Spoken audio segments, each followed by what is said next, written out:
Oramos. Padre bueno, damos las gracias, Señor, por este tiempo que tú nos das en esta hora. Rogamos tu cuidado, tu dirección en este tiempo. Una bendición, Señor, para nuestro maestro de esta hora. Y rogamos, Señor, que tu Espíritu Santo ilumine nuestros corazones, nuestro entendimiento, para comprender lo que tú nos quieres enseñar en este día. Y es siempre nuestra oración, que todo lo que aprendamos, Señor, podamos ponerlo en práctica en la vida de nuestra iglesia, para beneficio de nuestros hermanos y para el buen conocimiento del nombre de nuestro Señor Jesucristo. Dirígenos en este tiempo, lo rogamos en el nombre de nuestro buen Señor Jesucristo. Amén. Muy buenos días, mis amados hermanos. El Señor me los bendiga. Gracias por compartir este espacio conmigo. Estamos sobre un tema hermoso para mí, que es el tema de la eclesiología. Y es hermoso porque es un tema bíblico. Desde la experiencia y desde la perspectiva nuestra, posiblemente no lo es. ¿Por qué razón? Porque a veces olvidamos que la asamblea, la congregación de Dios, está conformada por hombres y mujeres pecadoras, que también los que están en el gobierno de la iglesia son pueblo de Dios, es un pueblo entre los pueblos que pertenecemos a Dios y servimos a los demás, pero somos pecadores y es algo muy interesante. Yo quiero recordarles la estructura del curso que tenemos para compartir sobre la eclesiología. Hay temas que ustedes ya han visto, hay temas que ustedes ya han madurado, saben definir la iglesia, saben quiénes son los miembros, saben el plan de Dios de salvación. Y sin embargo, nosotros estamos profundizando sobre temas fundamentales. En nuestra primera clase hablamos de la fundamentación o el origen de la iglesia y es en el corazón de Dios. Que esta asamblea, esta congregación que en el Nuevo Testamento es llamada iglesia, pues surge en el corazón de Dios. Básicamente la primera clase tenemos que definirla de esa manera y que es manifiesta a lo largo de la historia de la salvación, de esa cronología que nos presenta la Biblia desde Génesis hasta Apocalipsis, hasta que Cristo venga. Y es algo muy importante. Frente a la funcionalidad, hemos pensado y hemos hablado profundizar que en ese desarrollo de la iglesia, por lo menos se ha apalancado en tres bases fundamentales, que es una ortodoxia, una ortopatía. ¿Y se acuerdan cuál era la otra orto que teníamos? Que es la más importante posiblemente. Esto es como un sanduchito, les di el pan, lo que está abajo y lo que está arriba. ¿Qué es lo que está en el centro? Octopraxis. Gracias. Muy bien. Esa la ortopraxis. ¿Por qué razón? Porque lo que yo creo, yo practico. Y lo que yo practico debe generar en cada uno de nosotros las emociones correctas, ya que Dios nos creó para que nosotros tengamos emociones. Y el equilibrio de esto nos hace ver que estamos en un buen desarrollo de nuestra vida eclesiológica. Sin embargo, en la progresión de esta estructura de la comprensión de la iglesia, y estamos hablando de una iglesia presbiteriana como hoy la conocemos hoy en día, vamos a hablar de la administración, la iglesia y su gobierno, sus programas. Y yo creo que hay cosas fundamentales que nosotros ya tenemos, comprendemos, como que esta administración cae sobre un gobierno plural, un gobierno representativo, un gobierno declarativo, no decretivo, sino declarativo, porque declaramos la palabra de Dios y administramos la iglesia bajo la palabra de Dios o bajo la dirección de la voluntad de Dios. Lo que nos une no es un líder o una denominación. Lamentablemente hoy en día, eh, como siempre, hemos caído en esa trampa. Pensamos que hay una persona que nos representa.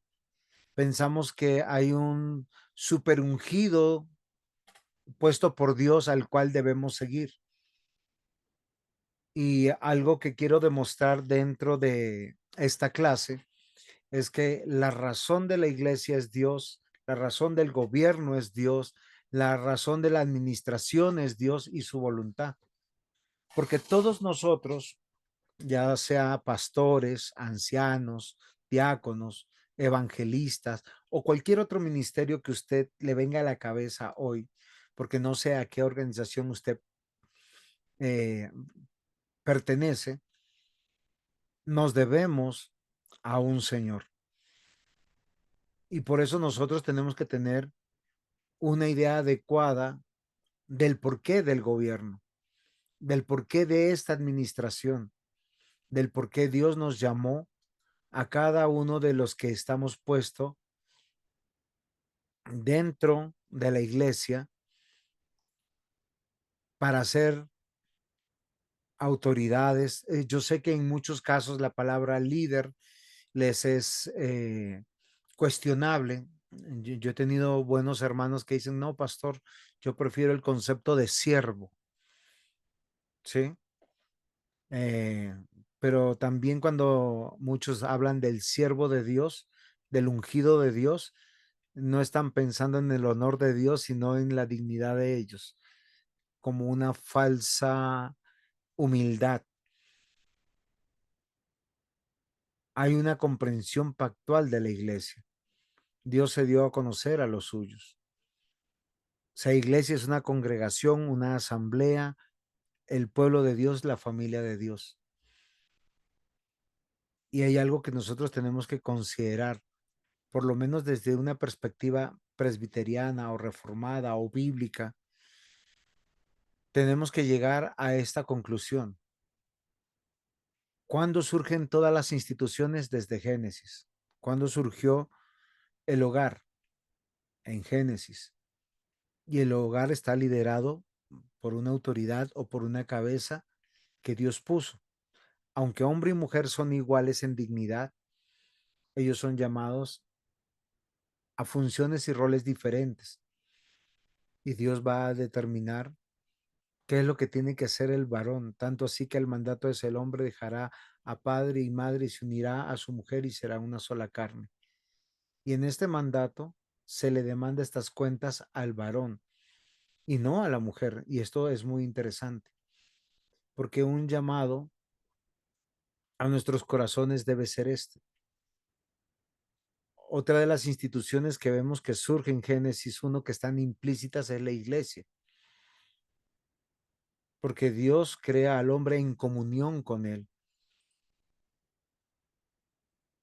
y su vínculo con el hombre desde Génesis es pactual. Y yo sé que desde nuestras confesiones tenemos el pacto de obras y el pacto de gracia. Yo solo quiero que pensemos en algo. No quiero decir que yo sepa más de los hombres que hicieron las confesiones, pero yo quiero que tenemos que discernir algo, que hay una incongruencia cuando hablamos del pacto de obras separado del pacto de gracia, porque son una página, o sea, o una hoja con dos caras, Génesis 1 y Génesis 2, y después más de 1500 páginas para hablar del pacto de gracia. Tenemos que tener una comprensión pedagógica, sí, pero aquí viene un llamado para que nosotros definamos dónde comienza el pacto de redención, desde una posición supralaxariana o infralaxariana, recordando los términos. Si alguien no sabe el término o no sabe a lo que me estoy refiriendo, pregunte. Pero desde una perspectiva correcta, todo supralaxariano entiende y comprende: Dios decretó todas las cosas, el pecado no lo tomó por sorpresa y ya había un plan. Por eso se especificó un territorio, se especificaron unas personas, se especificó una ley, y hay algo que nosotros tenemos que considerar siempre: la salvación está basada en un acto vinculante jurisprudencial legítimo, que es la voluntad de Dios o la ley de Dios. Por eso Jesús vino a cumplir toda la ley para que su justicia fuera imputada a todos y cada uno de los que va a salvar y que van a pertenecer a la iglesia, a la asamblea o al pacto de Dios. ¿Hay preguntas hasta aquí?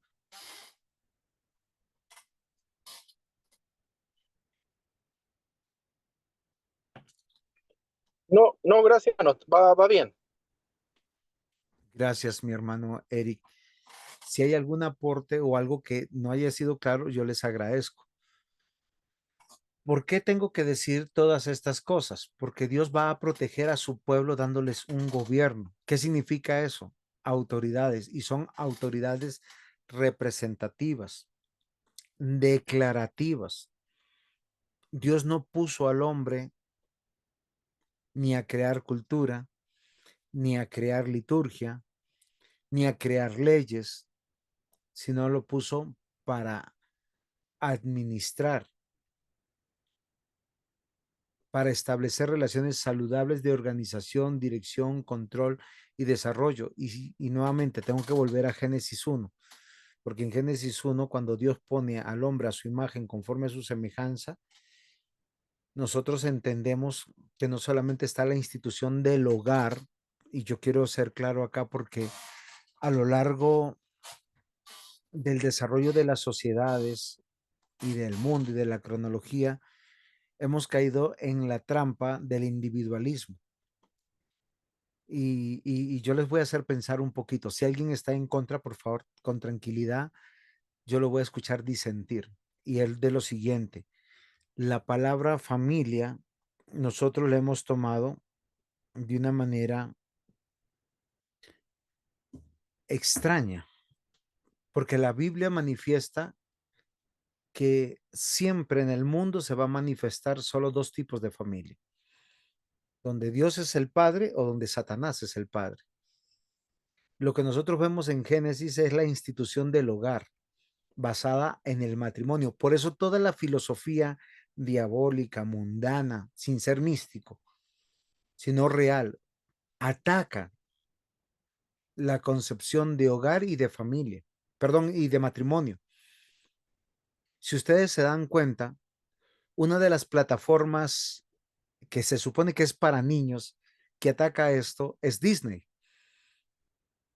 En todos sus héroes, fíjense que todos los héroes tienen que ser personas que desprecian su familia, que se convierten en caudillos solos, que son sufrientes y que tienen que construir su vida fuera de su hogar, porque su hogar es una pesadilla. En su hogar está o una madrastra o está malos padres o tienen realidades de abandono en detrimento del matrimonio y del hogar, cuando el hogar es un lugar bendecido por Dios, donde los hijos deben honra a los padres y sujeción, porque aquellos que crecen dentro de un hogar bajo esta dirección fácilmente ayudan a desarrollar una iglesia con un gobierno donde las autoridades plurales que son puestas ahí, dice Hebreos capítulo 13, son como padres, no son padres, son como padres en el sentido del servicio, del cuidado, de la instrucción, de protección de los miembros de la iglesia,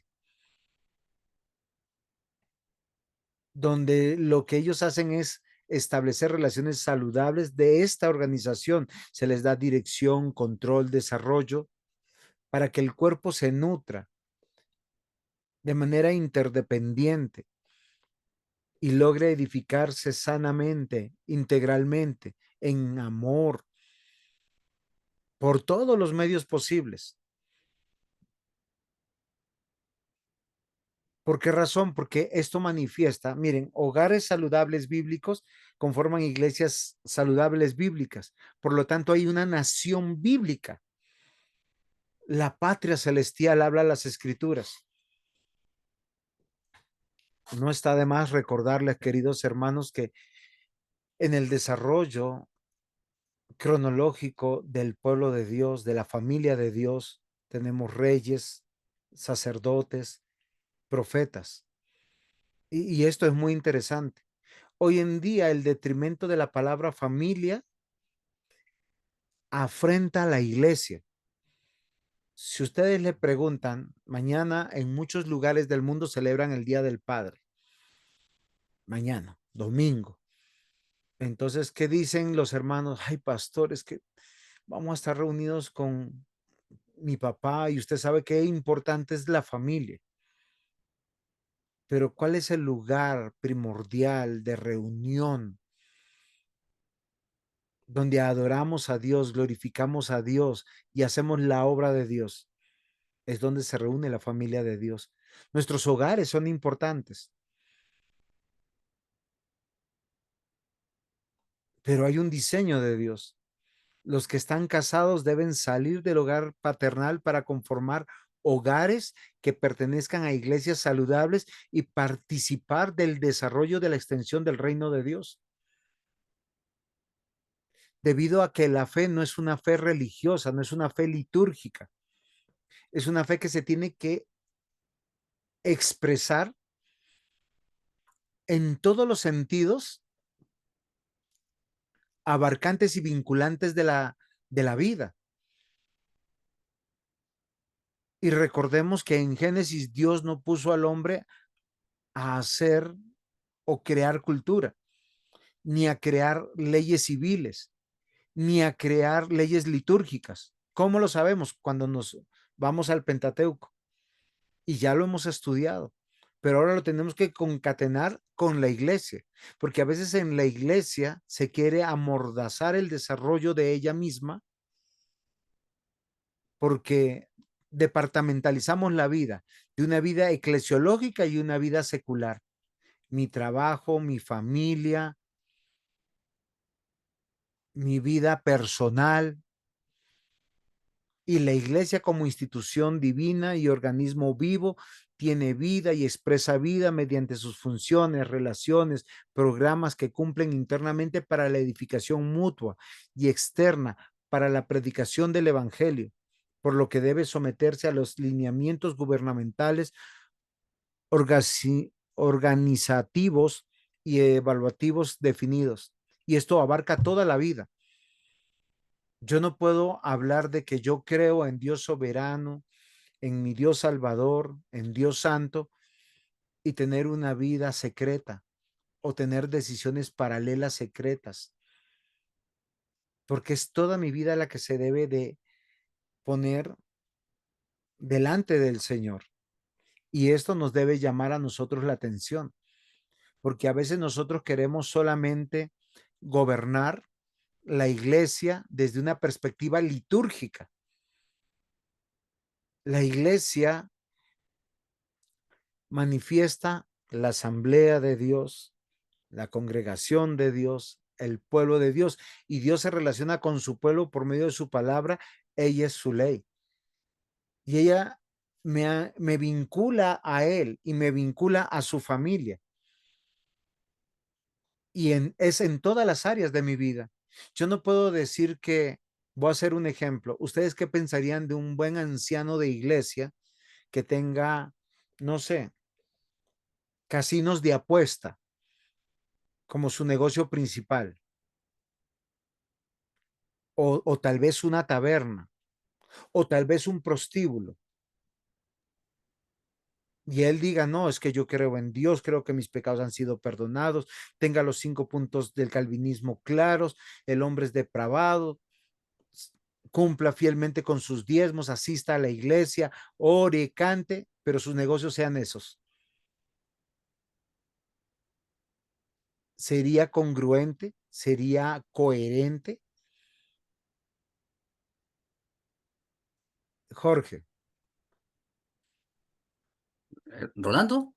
Rolando, perdón. Sí. Rolando. Sí, sería, pienso que de acuerdo a toda la escritura sería una dicotomía teológica. Ok. Pero sí se dan cuenta, pero es que nosotros a veces pensamos que una iglesia bíblica es si se canta himnos, si se hace ciertos puntos en la liturgia, declaración del perdón, si celebramos los sacramentos, si hacemos cosas muy puntuales, pero el resto que cada quien vea cómo resuelve su vida. Y sí, la iglesia necesita ser presidida y representada delante de Dios, pero recordemos que los ancianos, pastores y ancianos gobernantes, no sé si en Chile es así, por lo menos en Colombia tenemos esta comprensión del llamado pastoral, que tenemos pastores que tienen un deber teológico, que son ordenados como ministros de la palabra y de los sacramentos, y a su vez los ancianos gobernantes que apoyan en otros aspectos del desarrollo de la iglesia, pero todos presiden y representan la iglesia delante del Señor para su protección, para su cuidado, para su desarrollo, para la predicación de la palabra y una vida que dé cuentas al Señor. Yo por lo menos tengo mucha dificultad con aquellos que dicen, yo tengo una vida personal, que nadie se tiene que meter, que yo no. Ahora, tampoco soy la Gestapo de Dios. La palabra Gestapo estoy usando de policía alemana que se metía en las casas y violentaba y todo. No, pero el deber de todo creyente es vivir en todas las áreas de su vida para Dios.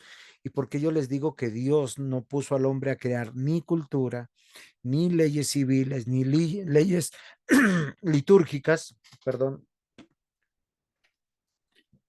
ni leyes litúrgicas, porque Dios se las dio. O sea, cuando nosotros vemos que todas las leyes que Dios le dio a Moisés, le dijo, Moisés, estas son mis leyes y cúmplalas. El resumen de la ley moral permea todo. Les pongo un ejemplo. El hombre cuando llegó a presentar sus diezmos, Jesús pone el ejemplo y dice, y él recuerda que está enemistado con su hermano. Vaya, arréglese con su hermano y vuelve y presente sus diezmos. ¿Por qué razón? Porque la ley de Dios es abarcante y vinculante en todas las áreas de la vida. Yo no puedo creer en Dios con negocios fraudulentos, ilícitos o estén en contravía de lo que la palabra de Dios prohíbe. La práctica de la fe es religión. La práctica de las leyes civiles es una sujeción gubernamental para que la sociedad exista.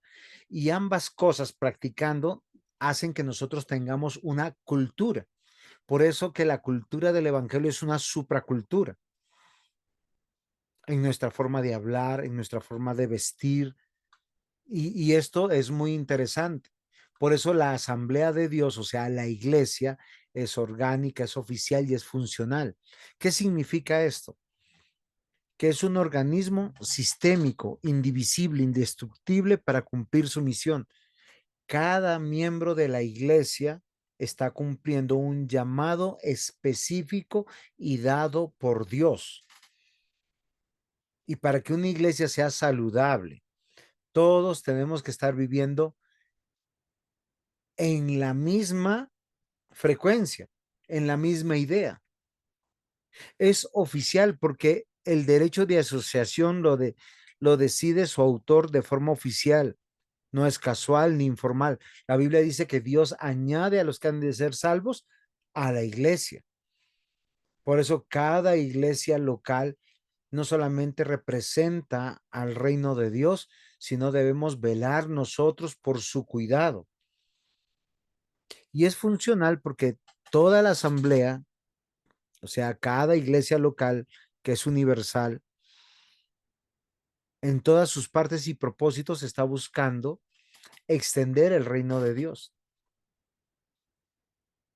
Con lo cual nosotros tenemos que entender y comprender algo fundamental, mis amados hermanos. Los dos sacramentos que nosotros tenemos como iglesia cristiana, protestante, evangélica, católica, si ustedes desean, no le tengan miedo al término católico, porque el término católico se apropió una denominación, pero todo buen cristiano debe ser católico, porque todos los creyentes somos universales, pertenecemos de todas las naciones, de todas las lenguas. ¿Sí? Ustedes me tenían por bien recibido por ser colombiano. Hoy se acaban de enterar que no soy colombiano, soy peruano. Espero que me sigan queriendo igual. Nuestra patria celestial no es Chile y no es Perú. Es nuestro Dios, nuestro Señor, nuestro Salvador. Pero eso es interesante. Y nosotros no debemos olvidar cómo está concatenada el mensaje de Dios y la verdad de su iglesia. y su iglesia es un organismo vivo, sistémico, indivisible, indestructible, y tiene una sola misión: extender el reino de Dios y llevar la imagen y semejanza de nuestro Señor Jesucristo por toda la tierra. Y donde encontremos una iglesia de 5 miembros, de 30 miembros, de 100 miembros, de 500 miembros, de 3000 miembros, desde que guarde los principios bíblicos, nosotros debemos reconocerlos como nuestros hermanos,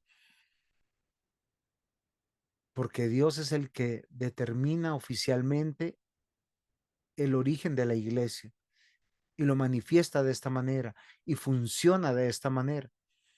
Por eso debemos alejarnos de las filosofías de este mundo que a veces nosotros no consideramos. Éxodo 19:6 dice: y vosotros me seréis un reino de sacerdotes y gente santa. Estas son las palabras que dirás a los hijos de Israel. No está diciendo que seamos religiosos. Cuando la expresión de este texto, quiero resaltar, dice gente santa, es apartados del mundo. ¿Qué significa eso? Que mi hogar, donde yo vivo, y puede ser que mi hogar esté conformado por una esposa e hijos, o puede que esté conformado solo por una esposa, en el caso mío que soy varón, o puede que yo sea un hombre soltero, debe estar en detrimento del mundo y de una vida consagrada a Dios, porque fui apartado para pertenecer a la familia de Dios. Lamentablemente hoy en día en las iglesias hemos aceptado que la palabra de familia se use para lo que sea. Y fíjense cómo nos está afectando, porque toda la concepción progresista, ahora que nos dice que familia ya no es papá, mamá e hijos. Ahora nos dicen que familia es tus hijos, tus perros, mis gatos, y que cualquiera puede conformar una familia, un grupo de personas. Familia solamente hay una, de acuerdo a la escritura bíblica, que es donde Dios es el Padre. Y la otra familia antagonista es donde Satanás es el Padre, conformado por hogares, y todos los hogares dentro del Señor tienen su dignidad por haber sido salvados. Y estos fueron llamados para pertenecer al reino de Dios. Se dan cuenta que desde Génesis tenemos las tres ideas: hogar, iglesia y nación o reino. Y no se ha perdido, no ha cambiado. La palabra del Señor no ha pasado de moda. Y esto debe ser interesante para nosotros. Salmo 122:1. Yo me alegraré con los que me decían: a la casa de Jehová iremos. Acá está implícito el sentir de Dios de familia, de presentar nuestros hogares dentro de la familia, y hogares saludables y una iglesia saludable conforman una nación saludable y un reino saludable, de una buena ortodoxia, una buena ortopraxis y una buena ortopatía. Esto me parece muy interesante, porque la misma Biblia dice que el pueblo de Dios conforma la familia de Dios, esa familia de Dios que es generacional, la forma de hermanos de todas las edades, tiempos, tribus, condición, pueblo y lengua. Dios repitió muchas veces que el Dios de Abraham, de Isaac y de Jacob era nuestro mismo Dios, que es un Dios de vivos y no de muertos. Y es permanentemente relacional, pero a veces nosotros tenemos una, eh, hacemos acepción de personas y damos privilegios a los que no deben tener privilegios. Pastor, no puedo ir a la iglesia el domingo porque es que llegó mi tía de Estados Unidos y no la veo hace 20 años. Si esa señora fuera cristiana, ¿dónde la encontraríamos? En la iglesia. Pero como no es cristiana, hoy en día la iglesia tiene un fuerte antagonista y es la familia parental, no la bíblica, la generacional. Gálatas capítulo 6, versículo 10 dice que si vamos a hacer el bien, ¿A quién tenemos que preferir primeramente? ¿A los parientes o a quién?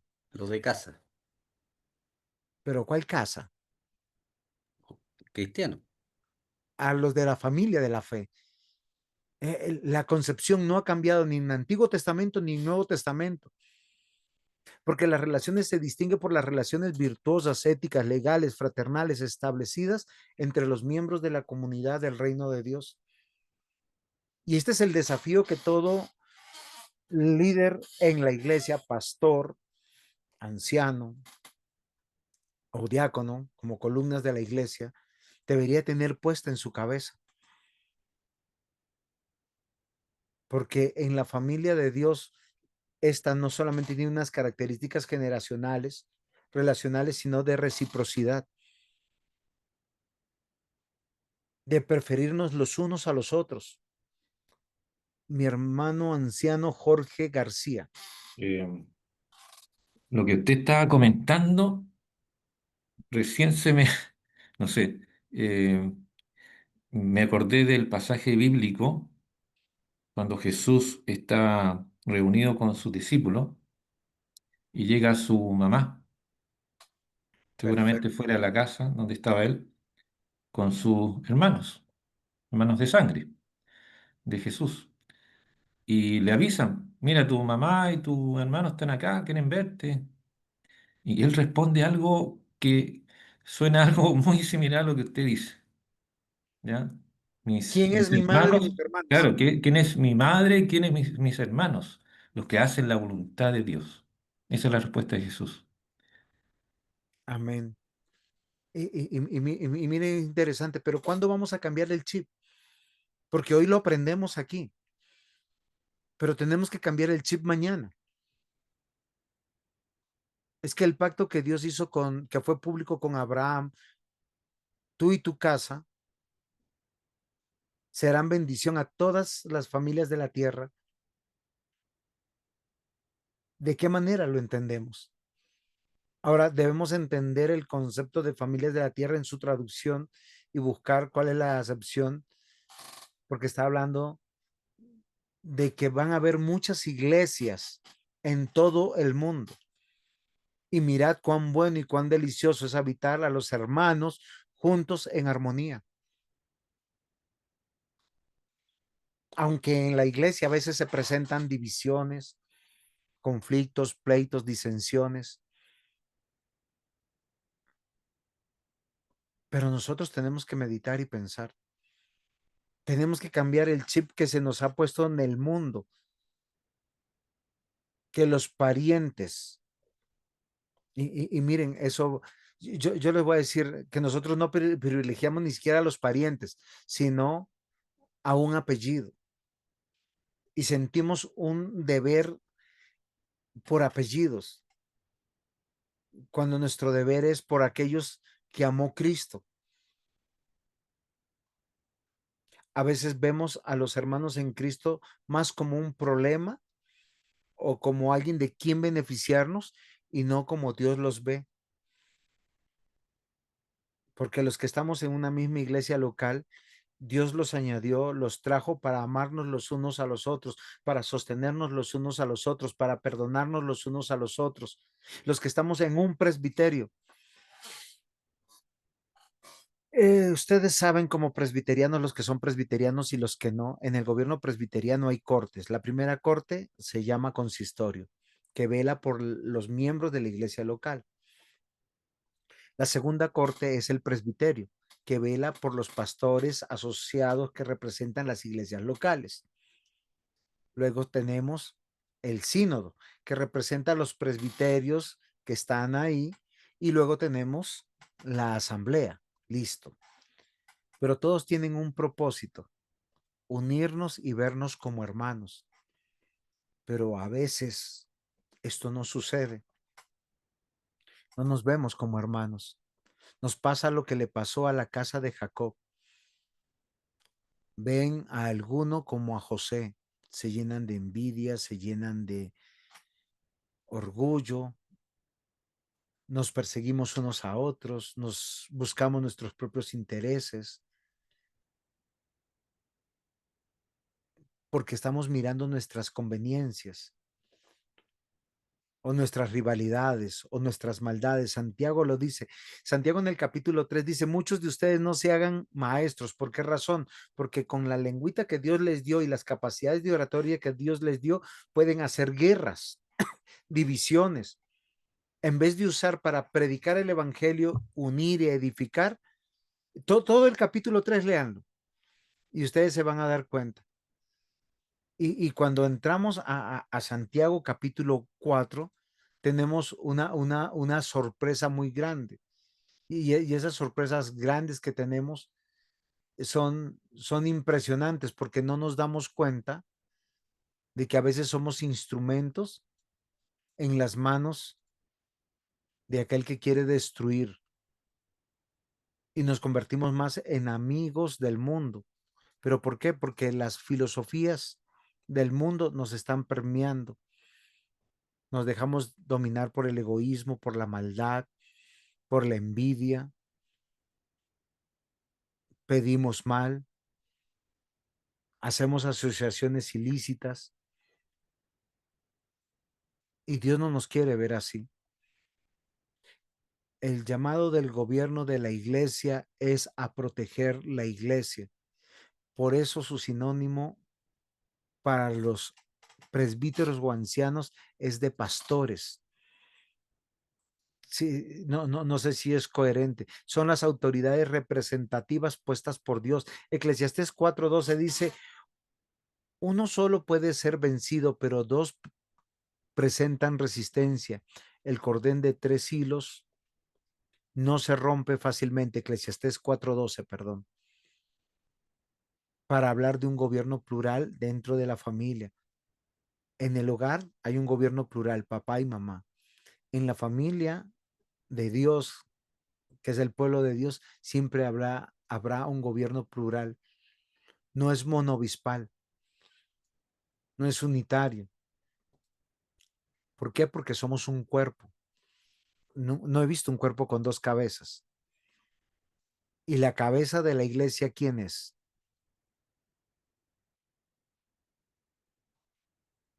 Cristo Jesús, en la Ok. cabeza.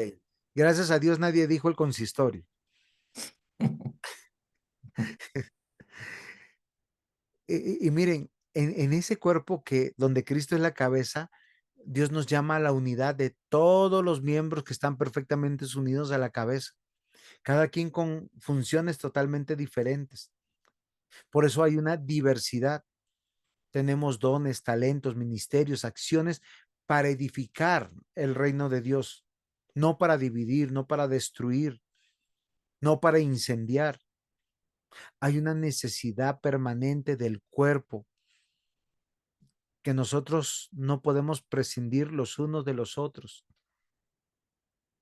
porque a veces nosotros tenemos, solo piensen, ¿quién quisiera tener a un apóstol Pedro de miembro de la iglesia? A un Juanito, como el apóstol Juan. ¿Ustedes se acuerdan cómo eran llamados ellos? Juan, Andrés, no eran llamados los hijos del trueno. Y no eran porque eran tranquilitos, eran impetuosos. O un incrédulo como Tomás. Amados hermanos, por eso Dios puso autoridades dentro de la iglesia y hemos pasado de ser familia a mirar el cuerpo. Romanos capítulo 12, versículos 4 y 5 dice, porque así como en un cuerpo hay muchos miembros y no todos los miembros tienen la misma función, así también todos nosotros, aunque somos muchos, forjamos un solo cuerpo en Cristo y cada miembro está unido a los demás.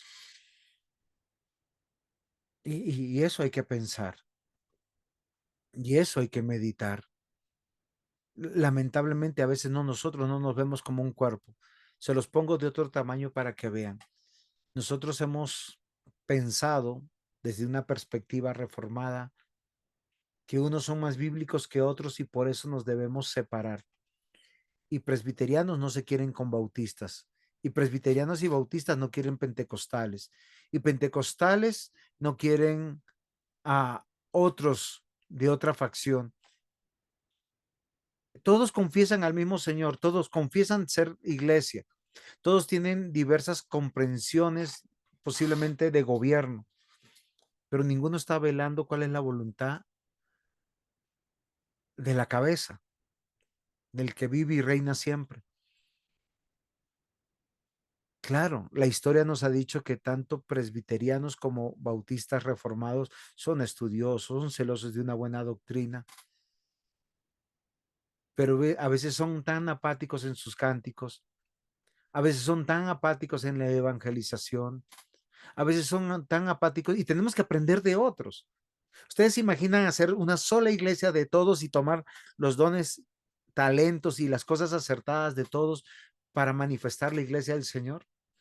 Por eso yo creo que nunca ha habido un monolito de fe, nunca en todos los tiempos, porque Dios en esta diversidad llamó a su iglesia a extender su reino, a predicar su palabra. Desde una perspectiva confesional, el seminario MINS instruye a presbiterianos, bautistas, carismáticos, pentecostales, anglicanos, porque es la palabra de Dios la que es su ley y es su voluntad. Romanos 12:16 dice, vivamos como si fuéramos uno solo. No seamos altivos, sino juntémonos con los humildes. No debemos creernos más sabios que los demás. Si nuestras iglesias hoy en día, en nuestros gobiernos, tuvieran esta percepción, seríamos más de puertas abiertas. Ahora, no estoy diciendo que creamos los presbiterianos lo que creen los pentecostales. Lo que estoy diciendo, seamos útiles para unir el cuerpo del Señor, la iglesia del Señor. Tenemos tanto trabajo por qué hacer, por qué alcanzar. Nunca Dios llamó a su iglesia ni a su gobierno de la iglesia a que llevara a la iglesia a una montaña y lo convirtiera en un gueto, ni a un monasterio, ni en un convento. Nos llamó es vayan y hagan discípulos a todas las naciones. Y esto es muy interesante. A lo largo de la historia de la iglesia después del Nuevo Testamento, no estoy diciendo que no haya iglesia en el Antiguo Testamento, se ha discutido cuál es la forma correcta de un gobierno eclesiástico. Bueno, unos han optado por una relación uniforme sin autoridades visibles. Aquí todos somos hermanos, todos somos iguales. Eso se cae de su peso por los dones y talentos y porque Dios siempre ha puesto autoridades representativas y siempre hay hermanos mayores y hermanos menores. Siempre hay hermanos que tienen la capacidad de discernir y tienen dones de oratoria y de enseñanza, porque la Biblia dice que los hay, y eso ya hace una diferencia. Y eso, aunque no ostenten el título de pastor o de anciano, pues es alguien que está en autoridad, alguien que es confiable para la congregación. Entonces, unos han optado por este tipo de uniformidad sin autoridades visibles, sino todos en igualdad de servicio. Y eso no se puede. Honestamente, es incongruente. Todos abogan también por un gobierno congregacional. Ese es otro tipo de gobierno. Entonces, el que llegó hace un mes, como el que llegó hace 5 meses o el que tiene 40 años, todos somos iguales y vamos a tomar una decisión. Y yo no sé si ustedes han estado en alguna votación congregacional. Eso es un pandemonio como si fuera queriendo repartir un maíz entre 50 gallinas. No sé si ustedes la metáfora me entendieron, pero eso es muy complicado. No funciona. Y finalmente, bueno, hay dos ejemplos más que ustedes ya deben conocer. Por un gobierno jerárquico que es monovispal, el que tampoco no es acorde porque no tenemos en la iglesia ningún ungido y porque la única cabeza es Cristo.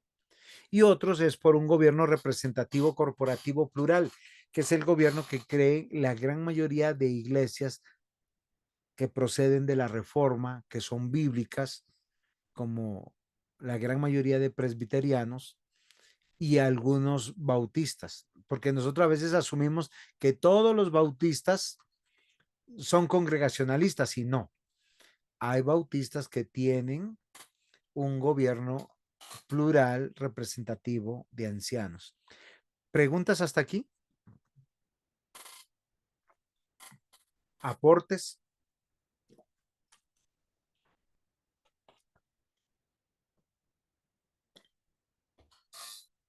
Si estamos entendiendo correctamente todo, debemos entender algunas cosas particulares de la iglesia. Dentro, ¿Puedo? Ah, sí, señor. no es que recurrí a Primera de Timoteo, capítulo 3, donde aparece aquí el requisito de los obispos, ¿ya? Que son, bueno, en este caso ancianos de la iglesia, pastores de la iglesia, y me quedo con versículos 4 y 5 que dice, que gobierne bien su casa, que tenga a sus hijos en sujeción con toda honestidad. Y el 5 dice, pues el que no sabe gobernar su propia casa, ¿cómo cuidará de la iglesia de Dios? O sea, yo lo veo como algo que si usted no lo hace en lo poco, no lo va a poder hacer en lo mucho, ¿ya? Si Dios le regaló una familia, ¿ya? Y Un usted es hogar creyente, anciano, un hogar. un hogar, bueno, un hogar, usted tiene que, ¿cierto?, guiarla de acuerdo a los principios bíblicos, ¿ya? Y ya tiene, bueno, parte hecho en base a que podría gobernar, ¿cierto?, la iglesia, ¿ya? Eh, en ese sentido, yo veo que, como usted dice, el hogar, ¿cierto? Papá, mamá, hijos, deben estar en sujeción. También hay un requisito, yo creo que es súper importante para el que quiere obispado, ¿ya? Que es la integridad. La integridad que es que, o sea, en otras palabras que dice en el versículo 2 sea irreprensible, y es equivalente a la palabra integridad. Muy importante eso. ¿Usted nos puede definir qué significa irreprensible? Integridad, lo tengo por acá. No, no, sí, pero amplíeme un poquito más porque a veces el sinónimo de ser irreprensible es Sí, sin pecado, es ser un santo. Entonces ya, ahí aquí lo surgió la tengo. idea sacerdotal o papal católico romana. Sí, aquí dice, se refiere a una persona que vive de tal manera que no puede ser acusada o criticada justamente. No se refiere a la perfección sin pecado, sino a una vida íntegra y ejemplar, donde las acciones y motivaciones son honestas y conformes a la voluntad de Dios. Ok, Esa es la ahora eso, definición de sí, irreprensible. perdóneme, anciano, que lo estoy tomando para que me ayude con la clase. Ahora, hilemos eso con la doctrina de la depravación total. Mm, Yo ya le digo para dónde yo voy ahora. No le estoy sí. haciendo trampa, no se preocupe. Ni tampoco creo cosas heréticas. Mm, Hay que hilarlo con la depravación total, con la doctrina de depravación total, que es de un sí, curso de amarteología. ya. ¿Cómo lo podría? Porque estamos hablando de una condición de un super ungido, o tenemos que tener una concepción bíblica del texto que usted está leyendo. Por eso le Mm, digo, ¿cómo lo hilamos con lo que nosotros creemos que Pablo mismo dijo en Romanos capítulo 3, que todos somos malos, mm. que no hay Somos ninguno que pecadores. busque a Dios? Bueno, nuestra concepción como reformados es, somos pecadores redimidos. Si alguien quiere colaborarle al anciano,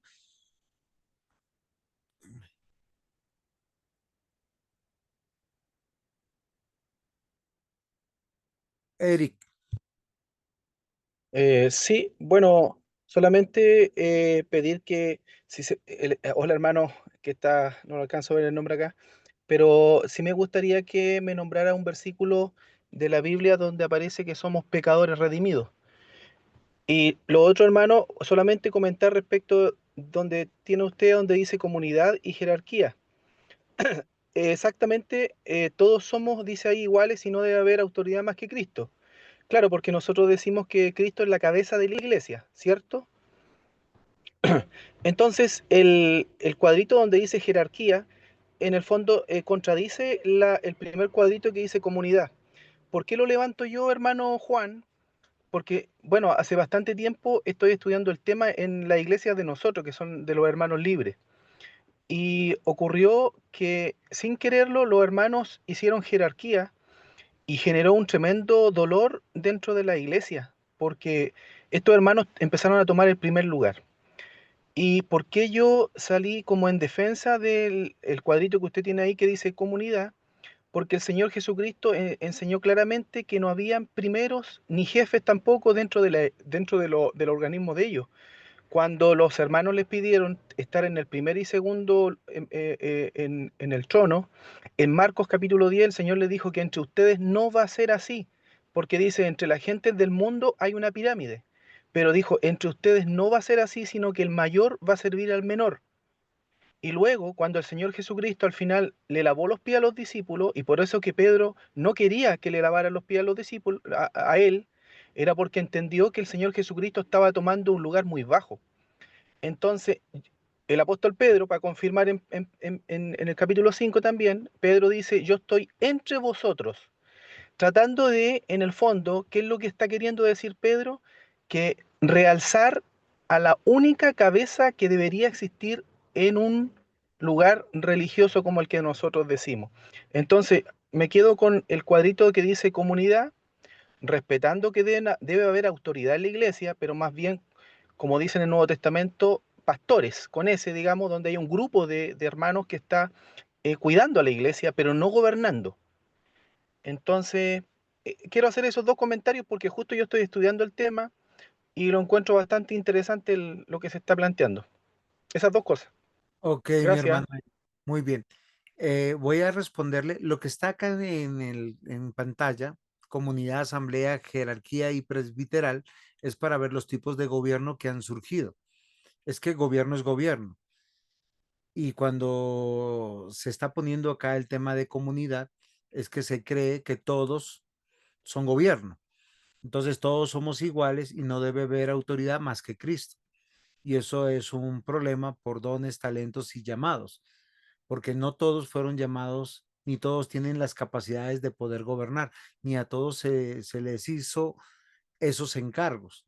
El segundo cuadrito habla de asamblea, donde todos somos miembros del cuerpo y decidimos sobre la iglesia, donde entonces se habla de los hermanos que están maduros, sobre todo los congregacionalistas, que fueron oficiales, que tienen la misma idea del primero, solo que acá se habla de la guía del Espíritu Santo, de la voluntad de Dios, y se desconoce también las autoridades o las personas llamadas a gobernar. La palabra gobernar no tiene que ver con hacer la voluntad de uno, sino con la organización de protección, supervisión, dirección, de presidir, de representación, que es totalmente diferente, que la toma absolutamente las comunidades que hablan de jerarquías.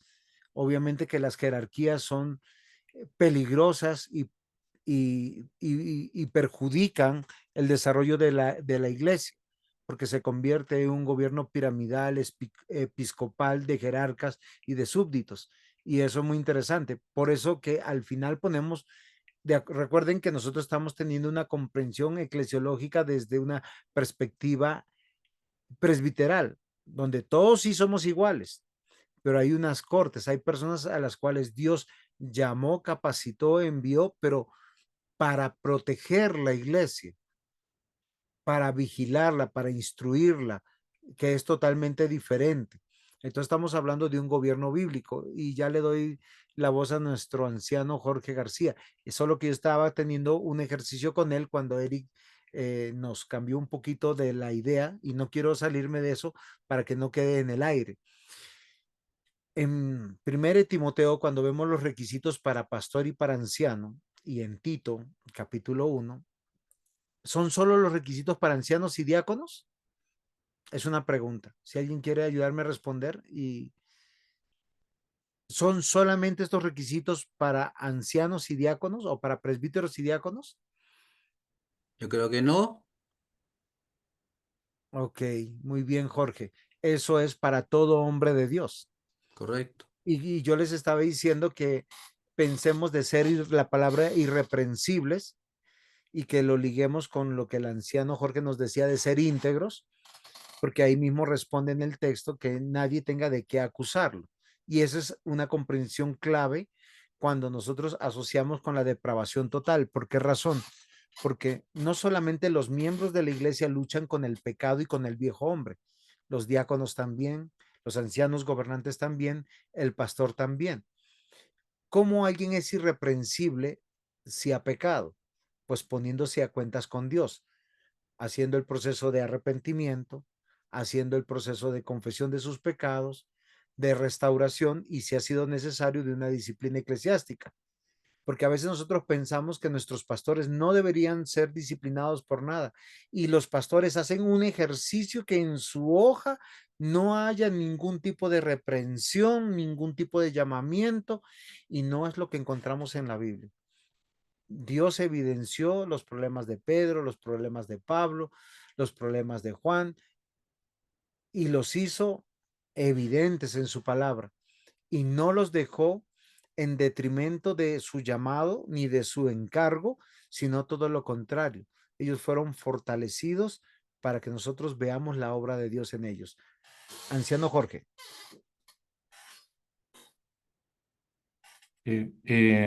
Respondiendo al hermano Eric, que me pide un versículo con respecto al concepto de pecadores redimidos. Colosenses capítulo 1, versículos 13 y 14. Ahí aparece, bueno, dice, precisamente dice, el cual nos ha librado de la potestad de las tinieblas y trasladado al reino de su amado Hijo, en quien tenemos redención por su sangre, el perdón de pecados. O sea, el creyente no está exento de pecar, pero nosotros vamos a Jesús, Él nos perdona nuestra transgresión, nuestro pecado. El natural, el hombre natural, no tiene esa conciencia, cero conciencia con respecto a Dios, pero nosotros sí. Nosotros pesa el pecar, ¿ya? Cuando pecamos, ¿cierto? Tenemos la posibilidad, ¿cierto? Y eso el Espíritu Santo nos redarguye para poder confesar nuestro pecado y obtener perdón de nuestro Dios. Colosenses 1, 13 y 14. Muy bien, anciano. Y miren que ahí necesitamos que alguien presida. ¿Por qué razón? Porque si no tenemos autoridades a las cuales nos debemos, las cuales presiden, dirigen, protegen, pues esto quedaría como en un desorden. Y Dios es un Dios de orden, lo vemos desde el Antiguo Testamento. Dios se relacionó con su pueblo, pero nos pone autoridades representativas en los primeros casi 2000 años, y es a través de patriarcas, de hombres de Dios que presentaban sus sacrificios, que se relacionaban y escuchaban la voz de Dios y se la comunicaba a un pueblo. Luego nosotros vemos cómo Dios llama a Abraham de la misma manera, y tenemos esta misma idea permanentemente. Ya cuando el pueblo es conformado, tenemos la conformación de profetas, de sacerdotes y de reyes que hacen la misma labor dentro de un grupo más amplio de gobierno, los príncipes, los ancianos que fueron llamados a ser consejeros. Hermano Rolando. Gracias, Timo. Bueno, como el tema que se está tocando es la iglesia y como subtema el sistema de gobierno, y como nosotros somos presbiterianos y usamos el sistema de consistorio y presbíteros, yo quiero comentar que no sé por qué extraña razón yo he visto ya en varias iglesias del presbiterio mío, acá en Chile, en que se han elegido, ordenado hermanos a presbíteros, y yo he visto en la práctica que no sé por qué razón no se cumplen o pasan por alto algunos de los requisitos.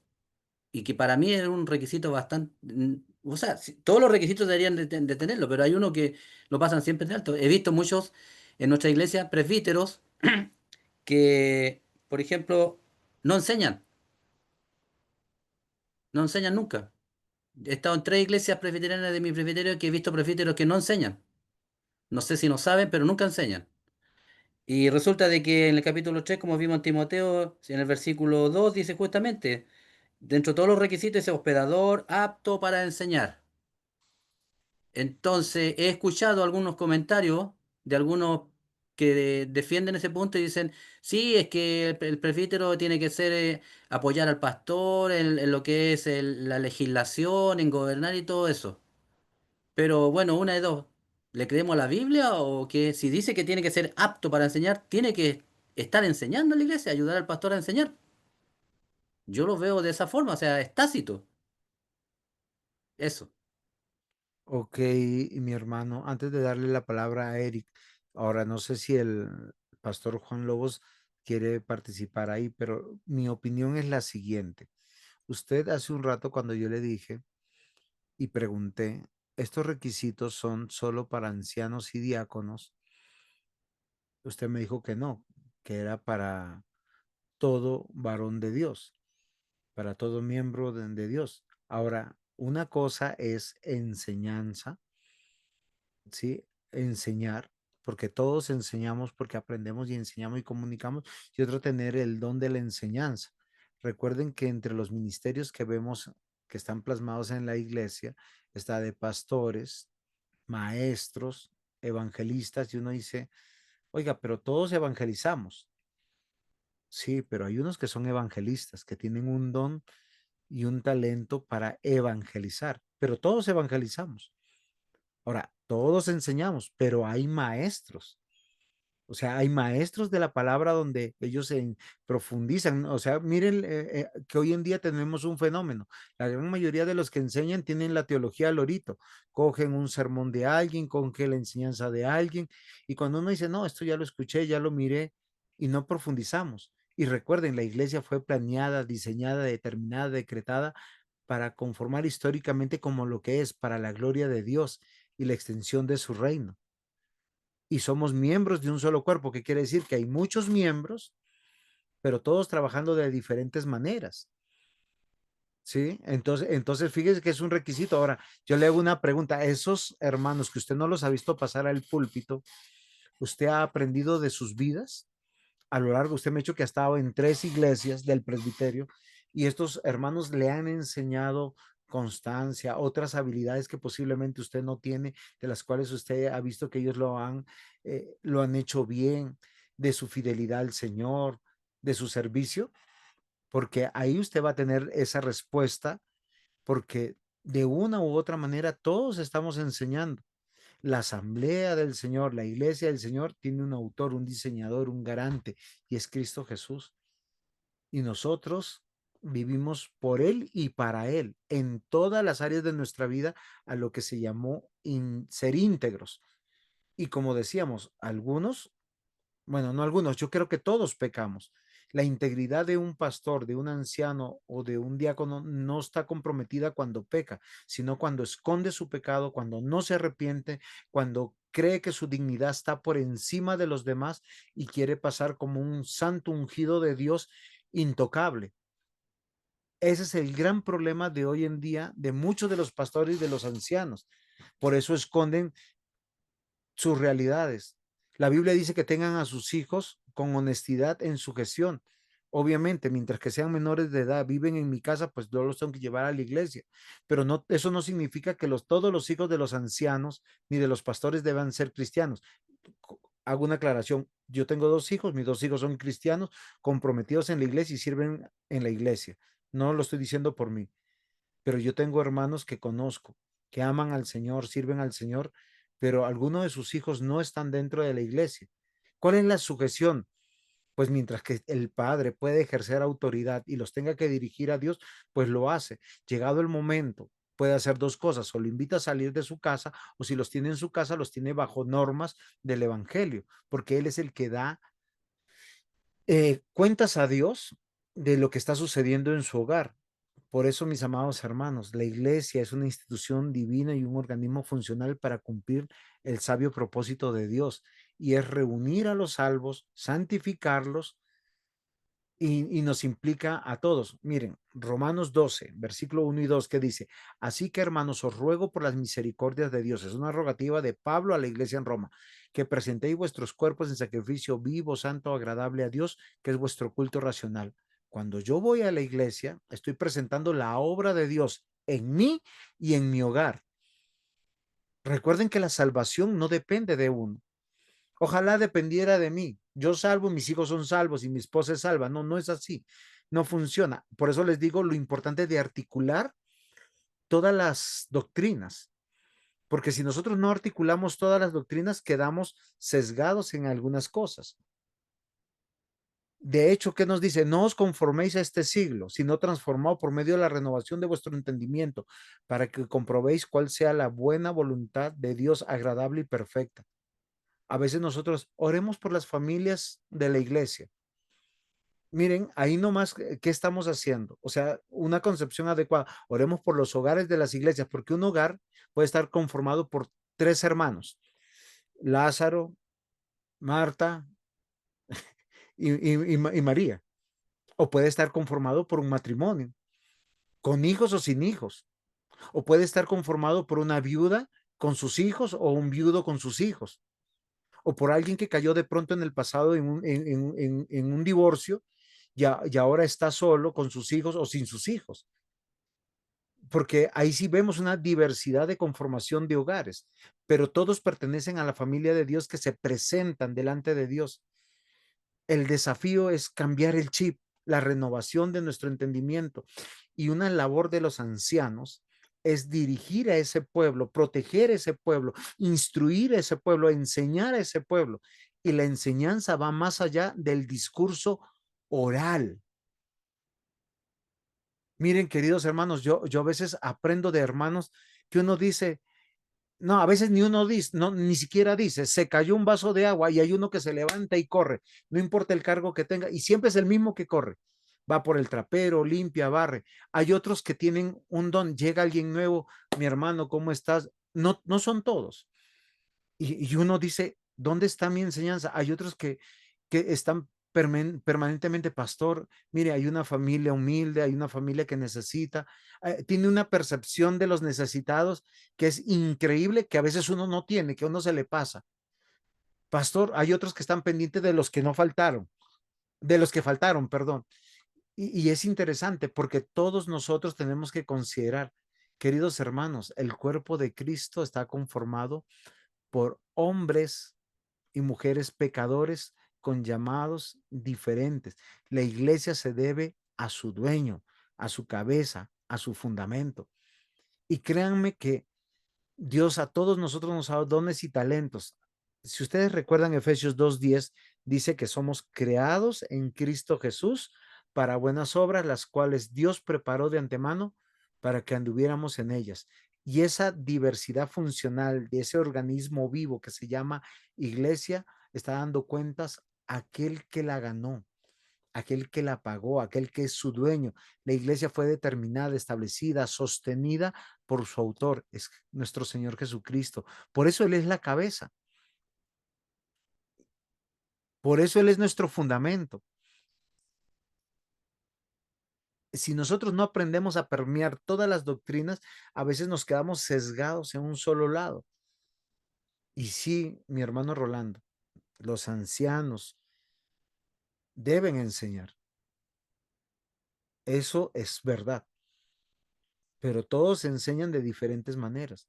Yo conozco pastores, voy a hacerle, lo digo con honestidad, que no tienen el 5% del conocimiento que yo tengo, pero tienen iglesias de cientos de personas, y son pastores que predican bíblicamente. pero tienen un ministerio 3 y 4 veces más grande que el mío. Yo digo, Señor, ¿qué estoy haciendo mal?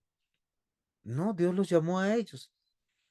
Y muchos de ellos no tienen el don de la enseñanza, sino tienen el don de la oratoria. Y uno dice, ¿qué estoy haciendo mal? Ahora, Dios tiene su propósito.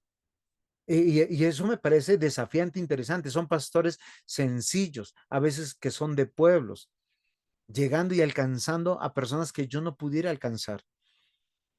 Y eso me parece interesante porque estamos al servicio de. Si uno me pregunta, sí, hay unos que se paran al frente, abren la Biblia, predican la Biblia, son bíblicos en sus limitantes, no conocen de muchas doctrinas y ni siquiera saben que están acertados por las doctrinas, sino porque ellos tienen el Espíritu del Señor y están guiando a un pueblo de Dios. Pero yo los quiero desafiar a esto. Sí, y espero no haber alborotado nada, pero creo que en esto yo quiero responderle a nuestro hermano Rolando. Siempre los que fueron llamados para ser ancianos, ya sean pastores o gobernantes, están defendiendo la iglesia del Señor, porque la iglesia tiene un autor y un dueño, y Dios da existencia a la iglesia, provee todo lo necesario para su misión, para su edificación, para su servicio a Dios. Y el gobierno de la iglesia, que es plural, es declarativo, tiene esta labor de defender, proteger la iglesia. Miren, una particularidad que debe tener esa valentía de ser un soldado de Cristo, de frente a las adversidades, los últimos que tienen que salir corriendo son los pastores, los ancianos, los diáconos, porque a veces hay que salir corriendo de lugares donde la doctrina está equivocada, donde el pecado es imperante y no es disciplinado. Hay que salir corriendo de lugares donde se están convirtiendo en sinagoga de Satanás y no casa del Señor. El origen de la iglesia se encuentra dentro de los eternos planes de Dios desde antes de la fundación del mundo. Y el pueblo de Dios siempre se ha conformado por los hogares incluidos dentro del pacto. ¿Y qué conformamos? La familia de Dios.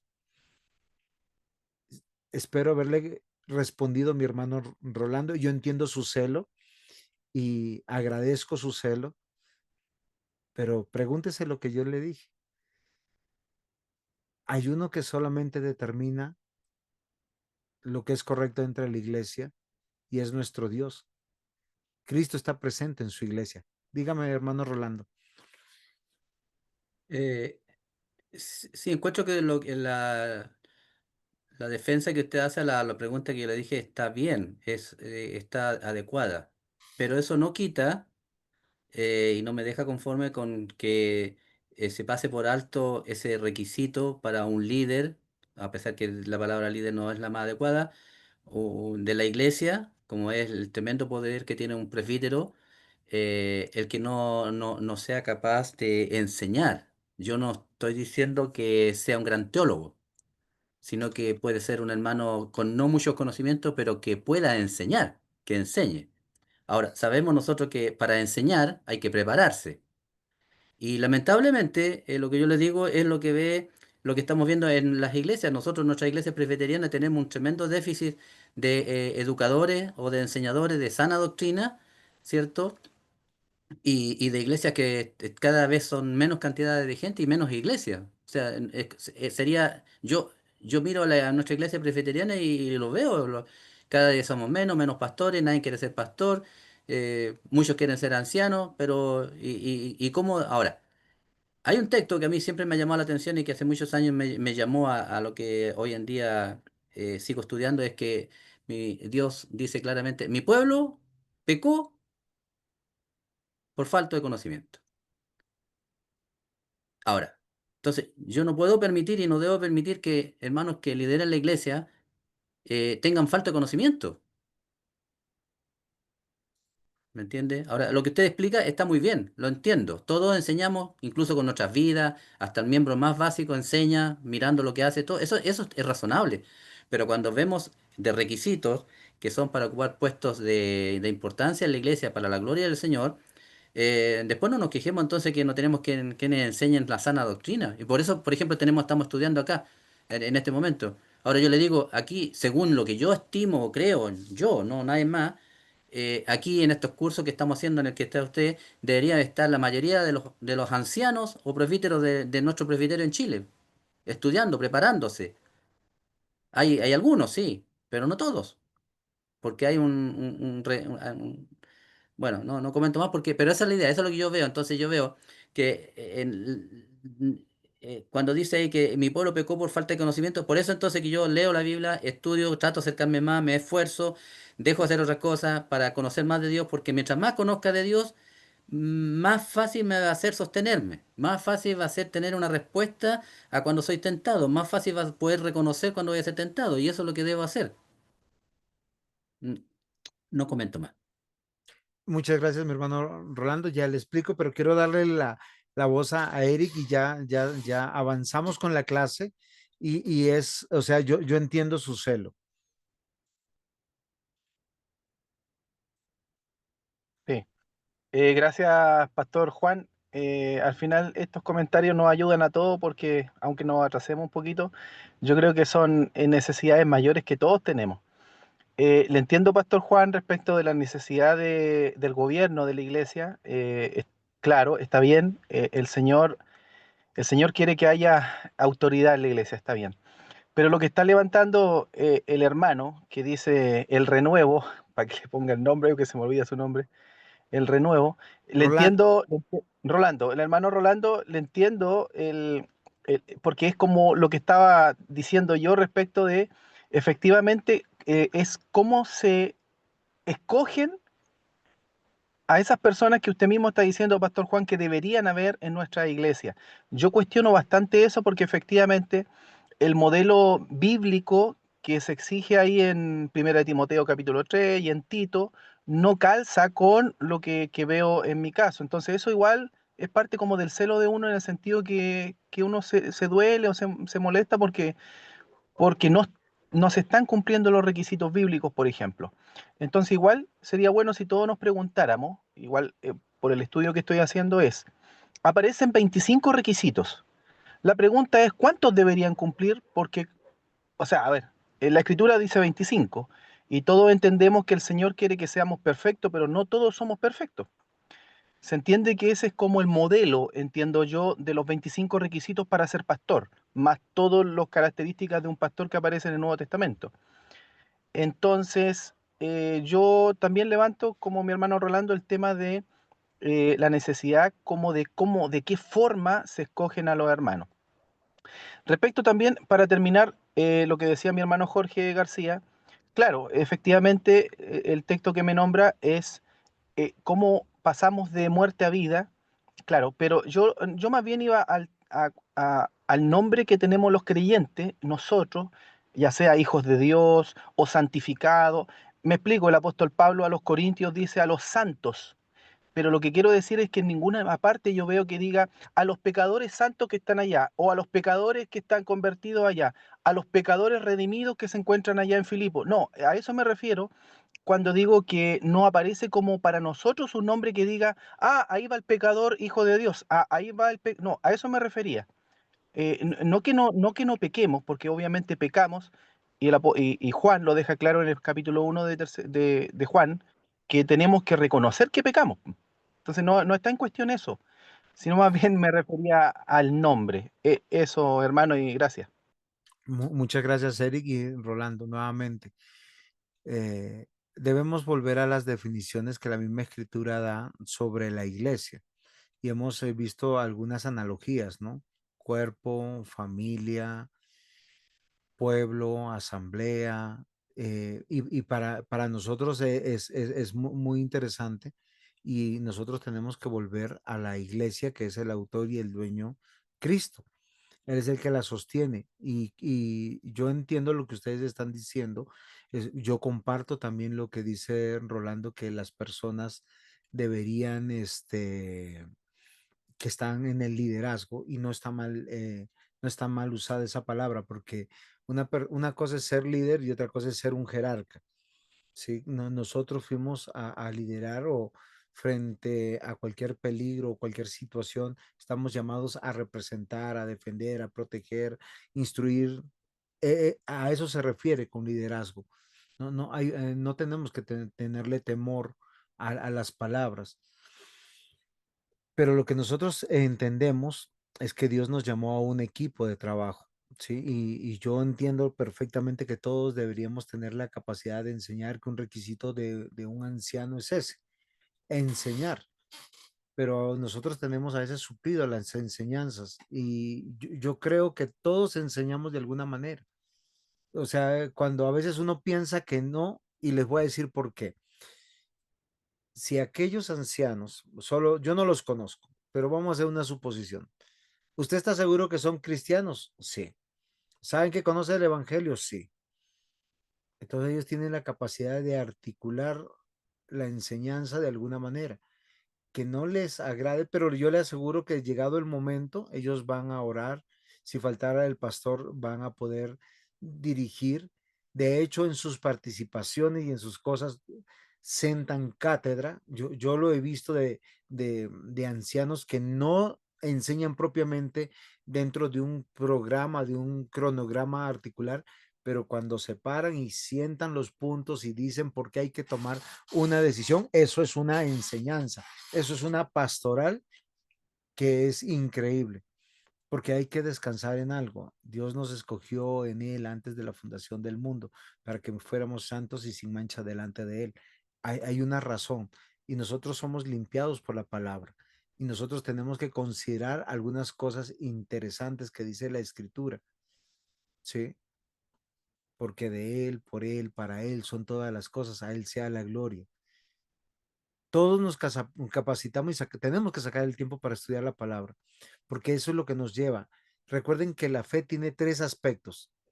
¿Cuáles son los aspectos de la fe, hermano Gerson Montoya? Lo voy a hacer participar a la fuerza.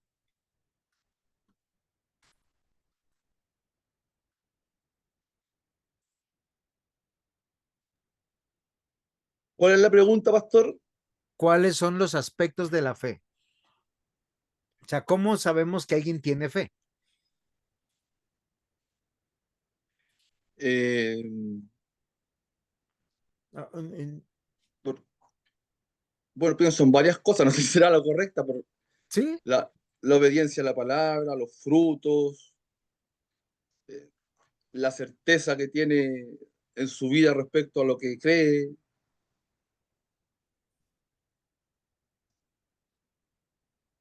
muy bien.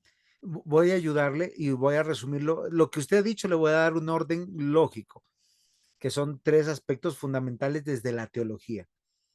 La fe se manifiesta en tres aspectos fundamentales: en creer, conocer y confiar. El creer, porque yo creo en la persona de Cristo.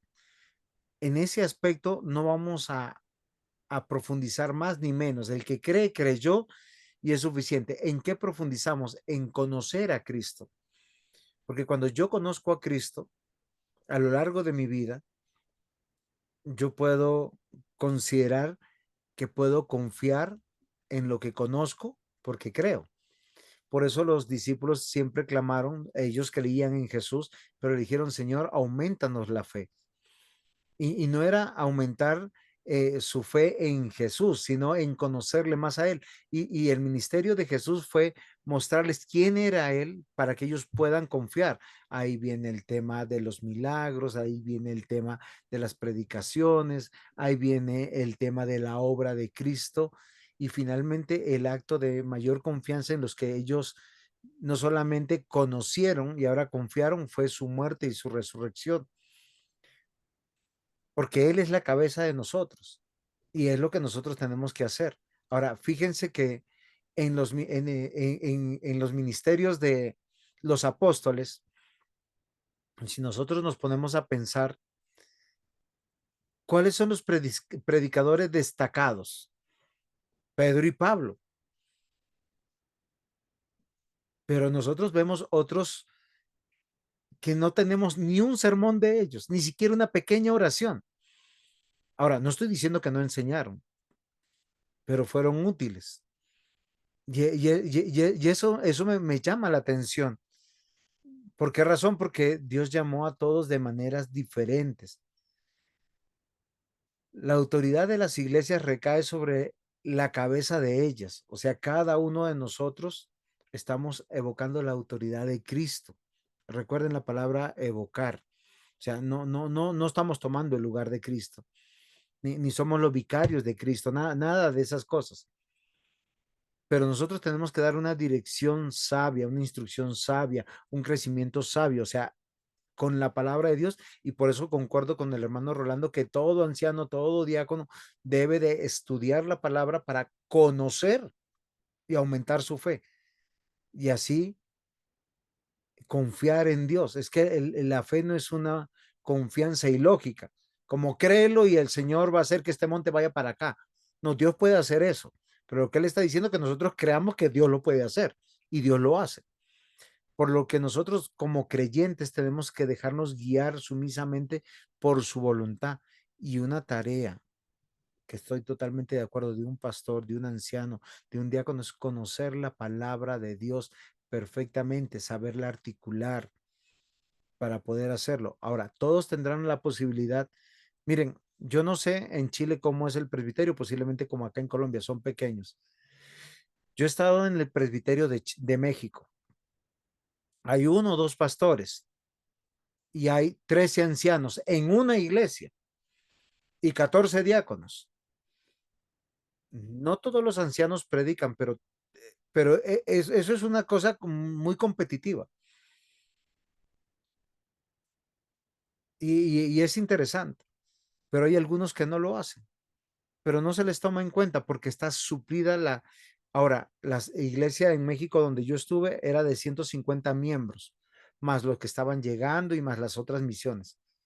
Obviamente que hay una necesidad en la iglesia. Nuestras iglesias, yo no sé, las iglesias presbiterianas en Chile, la membresía ordinaria, ¿cuánto es? Si son 100, 200, 300 personas. Ustedes ilústrenme, porque yo no conozco la realidad. Por decir, anciano Jorge, en su iglesia, ¿cuántos son? Bueno, el Presbiterio Nacional, promedio 40 miembros, pero hay que hacer una salvedad, po. De los 40 inscritos en el libro, 10 son los que trabajan, realmente. Ok, entonces fíjense que ahí nosotros, a veces en una iglesia presbiteriana tenemos, por decir, yo ahorita tengo dos ancianos, ¿sí? Y estoy formando dos ancianos más. Y tengo tres diáconos y dos diáconos en formación, pero somos en total 35 personas. Y tenemos una reunión dominical con escuela dominical y tenemos una actividad entre semanas solamente. No es menester que todos los ancianos enseñen.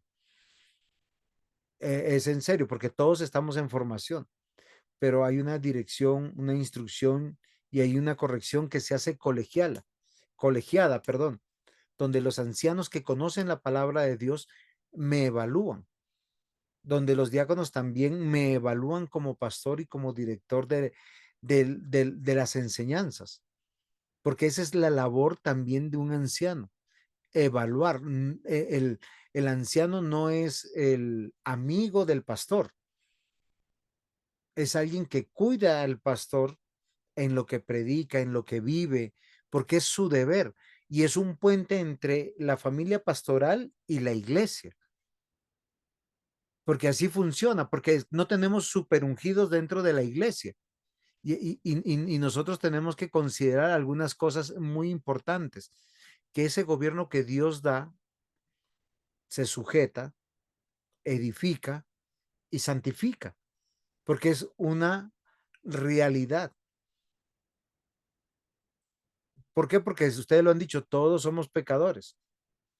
Acá no hay un manda callar, o sea, no es porque el pastor sabe teología, no, hay cosas que a mí me han dicho, pastor, este ejemplo estuvo muy fuerte dentro de la predicación, corrija.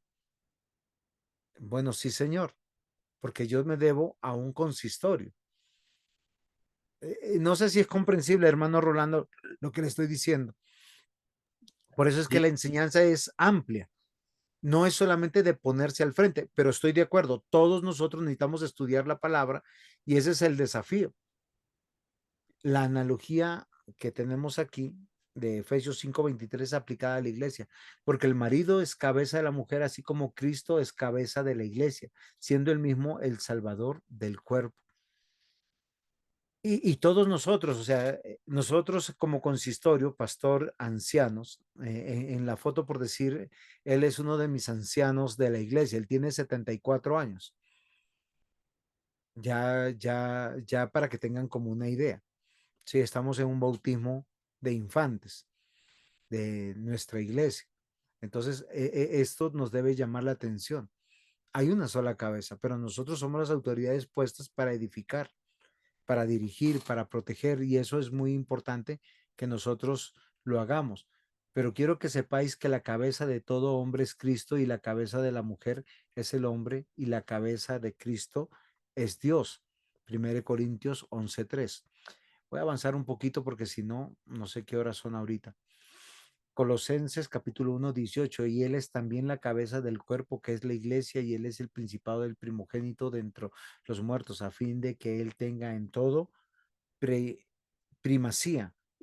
O sea, como nosotros por eso digo, simplemente somos un ente representativo, declarativo de la iglesia que guiamos, protegemos en la voluntad de aquel que nos dirige para todas las cosas. Y sí, tenemos que conocer la palabra del Señor para esto. Por eso, frente a estas ideas, yo quiero que nosotros consideremos algunas cosas. En la iglesia apostólica, que era una comunidad, a quienes vemos que están liderando la iglesia, a los que hacían, a los que trabajaban, lo que nuestro anciano Jorge decía, en una iglesia, y miren lo interesante que nosotros lo tratamos en clases pasadas. Dentro de la narración bíblica vemos tres tipos de iglesia. La iglesia de un hogar, donde es recibida la iglesia de una ciudad y la iglesia de una región, como la de Galacia. Pero nosotros tenemos que entender que todo aquel que está dentro de la asamblea está en autoridad y bajo autoridad permanentemente. Lo más inapropiado para una iglesia donde se desvía la historia de la iglesia como hoy la tenemos es la medieval, porque empieza a surgir la jerarquía. Recordemos que nosotros llegamos a un momento en que no tuvimos un papa, tuvimos varios papas o varios obispos, pero es la iglesia cristiana desviándose. Recuerden que la iglesia católico romana desde el Concilio de Trento ha querido forzar a ver un papa desde Pedro. ¿Por qué razón? Porque es una iglesia jerárquica que quedó con esto, que habla de los ungidos, de los únicos que podían interpretar, de los únicos que podían enseñar, de los únicos que podían discernir. Sin embargo, en la iglesia reformada, el gobierno siempre es plural y representativo. Y nosotros como gobierno tenemos que considerar que el llamado es a conservar orden. Por eso presidimos. No, en toda iglesia presbiteriana, el llamado es al varón a presidir en la iglesia, no en detrimento de la mujer ni de los dones de la mujer, pero hay que conservar un orden, una pureza doctrinal. Su pueblo es gobernado para mortificar el pecado. Y esto es muy interesante y es de manera integral, donde no tenemos una vida personal individual, ni los pastores, ni los ancianos, ni los diáconos, ni los miembros de la iglesia. Si hay alguien que se levanta en la iglesia y dice, esta es mi vida personal, ojo, porque lo probable es que no sea un cristiano. Y nosotros tenemos que entender esto de una manera. Entonces, gobiernos equivocados, el de comunidad, porque ese es comunismo craso, todos lideran. El de asamblea o congregacional, eso es una democracia, ese es el gobierno del pueblo. O para que comprendamos por qué estamos en contra de ese tipo de gobiernos. El de jerarquía es el caudillista, uno manda, todos obedecen, pero el presbiteral es el correcto. Cuando digo presbiteral no estoy hablando de presbiterianos, porque hay denominaciones que no son presbiterianas, pero tienen un gobierno plural representativo, donde todos servimos unos sujetos unos a otros. Miren, por lo menos en el caso de mi iglesia, yo como pastor no tengo un doble voto sobre el voto del anciano. Y es complicado porque yo soy el único pastor de mi iglesia y tengo ahorita 2 ancianos y dentro de poco voy a ordenar 2 más. O sea, van a haber 4 ancianos con un pastor, pero creemos que la dirección del Espíritu Santo está en que nosotros nos levantamos de una mesa de decisión en una unidad, en una unanimidad buscando la voluntad de Dios. Siempre nuestra pregunta ¿es lo que Dios quiere? ¿Es lo que Dios desea? Y eso es muy interesante porque el gobierno que Dios demanda es para su gloria, para la edificación de su pueblo, porque sin dirección el pueblo perece. Recuerden que en jueces es un reclamo y una denuncia que Dios hace. Todos hacían como bien les parecía. ¿Por qué razón? Porque no habían autoridades, porque no habían líderes. Esto es para nuestro hermano Eric, que por ahí decía que todos, que no, sí, siempre Dios siempre puso dentro del orden y de la organización un gobierno.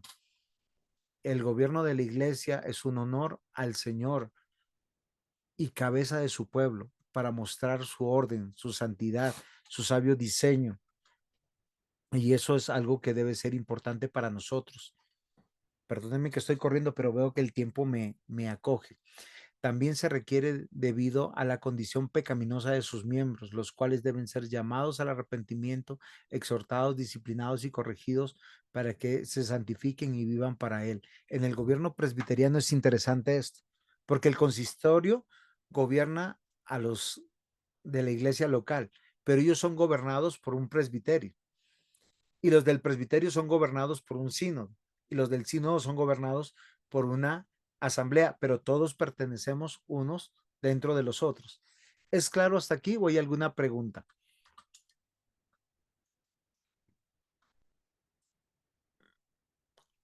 Aquí vamos a ver ese orden de gobierno. Los ancianos o presbíteros, de acuerdo al idioma del griego, son oficiales vitalicios, o sea, Dios llama y su llamado es irrevocable. Por eso nosotros creemos en pastores eméritos, ancianos eméritos, diáconos eméritos, porque aunque no estén trabajando y hayan dado paso a otros y ya no enseñen o no hayan podido enseñar, pues Dios los puso y ayudaron a gobernar, los que guardan la integridad doctrinal de la iglesia. ¿Qué quiere decir? Que aunque hayan unos que están en el frente, en el púlpito enseñando, hay otros que tienen que discernir, saber que lo que se está enseñando es la verdad. Por eso todos nos capacitamos. Anciano Jorge. No, aquí en Chile, bueno, en presbiterio se gobierna, hay ancianos gobernantes por 3 años. Lo elige la asamblea congregacional por 3 años. Y hay también, bueno, ancianos pasivos, Pero siguen pero siendo todos son ancianos. ancianos, sigue Sí, sí. siendo anciano. Cuando yo digo que Y son sirven igual, vitalicios, y sí, sirven claro, igual en cualquier situación que nosotros lo requiramos como ancianos gobernantes. en caso de una comisión, en caso Claro, exactamente, los consideramos. excelente. Lo que llamo que son vitalicios no es que estén siempre activos, sino que una vez que son llamados porque fueron capacitados y enviados por Cristo. Ese es el discernimiento de un gobierno plural. Y porque tenemos que aprender a confiar en la sabiduría que Dios les está dando, porque ellos honran a nuestro Dios con sus decisiones. Por lo tanto, también son personas que deben ser dignos de honra. Cuando me refiero dignos de honra, es cuando se les llama anciano. ¿Sí? Yo no sé si nuestro hermano Rolando es anciano de iglesia. ¿Usted es anciano de iglesia? No, soy diácono. Ah, ok, bueno, diácono. Entonces, a partir de ahora le diré diácono. Esa es la honra que se les da, porque uno les recuerda 2 cosas ahí, que se deben a Cristo y al pueblo de Dios. Cuando usted le llama a un pastor, pastor, usted hace exactamente lo mismo. Es como cuando uno está en peligro y uno ve a un policía, señor policía, ayúdeme, porque su investidura es de honor, de respeto. A veces nosotros tenemos una concepción equivocada. Miren que es algo interesante desde el Antiguo Testamento. Los levitas vestían diferentes a todo el pueblo, los sacerdotes vestían diferentes a todo el pueblo. ¿Para qué? Para saber recurrir a ellos cuando eran necesarios. el sumo sacerdote también. Y no era por honor de ellos, porque es una concepción equivocada, maliciosa y tendenciosa de algunos. Cuando usted ve a un pastor y lo ve con cierta dignidad y usted le llama pastor, sencillamente le está recordando que está al servicio de Dios y que si hay peligro en la iglesia es el primero en sacar o la vara o el cayado, porque cualquiera de las dos puede ser. La vara para defender, para atacar al enemigo, o la vara para apartar la oveja del peligro.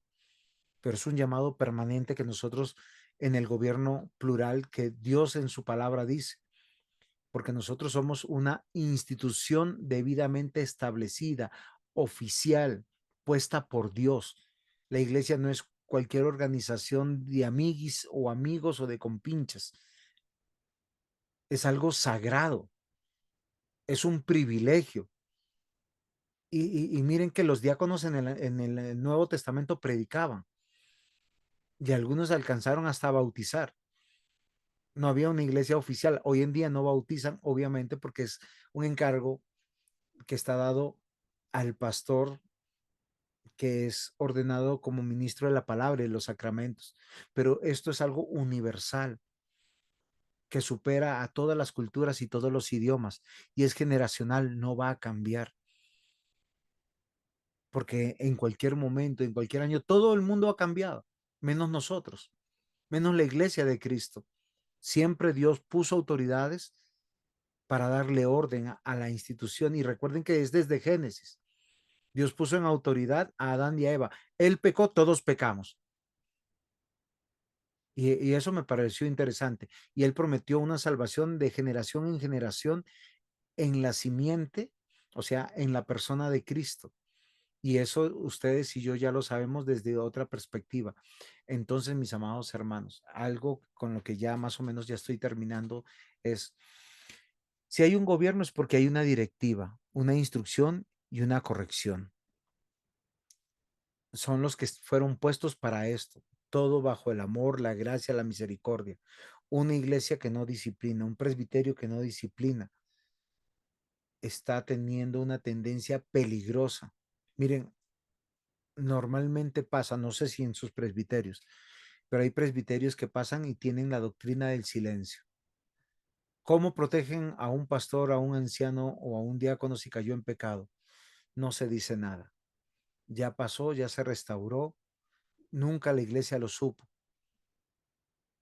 Y es donde se van creando élites y jerarquías sin querer, porque podemos tener un gobierno plural, pero si damos una mala idea de quién es el pastor, quiénes son los pastores, porque el problema no es pecar, el problema es esconderse de Dios. O sea, el problema de Adán no fue que pecó. Si él hubiese pecado y hubiese salido a busca de Dios, Señor, Padre, Dios Todopoderoso, perdóname, el Señor lo hubiese perdonado porque la Biblia dice que Él es misericordioso y su misericordia es para siempre, pero no podía porque su pecado lo corrompió de tal manera que Él lo que dijo, uy, no, Él me encuentra y me mata, pero es que Dios es omnisciente. El tema de hoy en día de los gobiernos es que queremos super ungidos y somos comunes y corrientes, somos cartas abiertas, no tenemos cosas personales. Y por eso, desde una perspectiva de liderazgo, somos defensores porque advertimos los peligros. Expansiva porque proyectamos el crecimiento saludable y supervisora porque guardamos la fe. Cualquiera de nosotros estamos llamados a lo que dice Gálatas capítulo 6. Si tu hermano ha pecado, considérate tú que tú puedes también pecar y restáurale. El tema es que muchos no quieren ser restaurados, simplemente quieren que su dignidad esté protegida. Cuando dice irreprensible la palabra de Dios, que una de las características de los llamados de Dios es que esté a cuentas con Dios. El gobierno bíblico para la iglesia es una muestra del amor de Dios para su pueblo a través de Cristo. Cristo nos escoge y nos envía. Y algo que tenemos que aprender es que siempre seremos traicionados, abandonados, aún por los que se llaman buenos amigos. aún los que libraron batallas con nosotros. A Pablo le pasó. ¿Por qué no nos pasará a nosotros? Una iglesia sin dirección perece, sin autoridad, no tiene unidad, no tiene santidad, no tiene integridad, porque el amor de Dios se manifiesta a través de personas.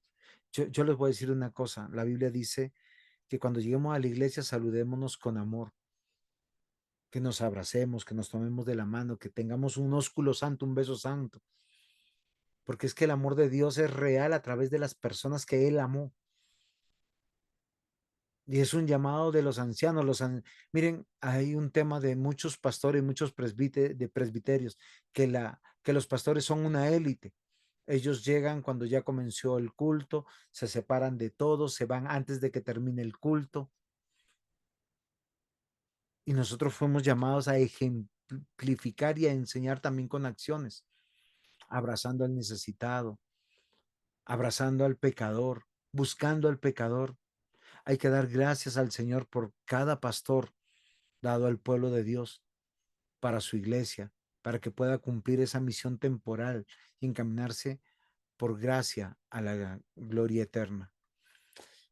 Bueno, mis amados hermanos, hasta aquí llegué y siento ardorcito en mi garganta. No sé si hay preguntas, aportes. Pastor Juan Lobos, ayúdenos, socórranos.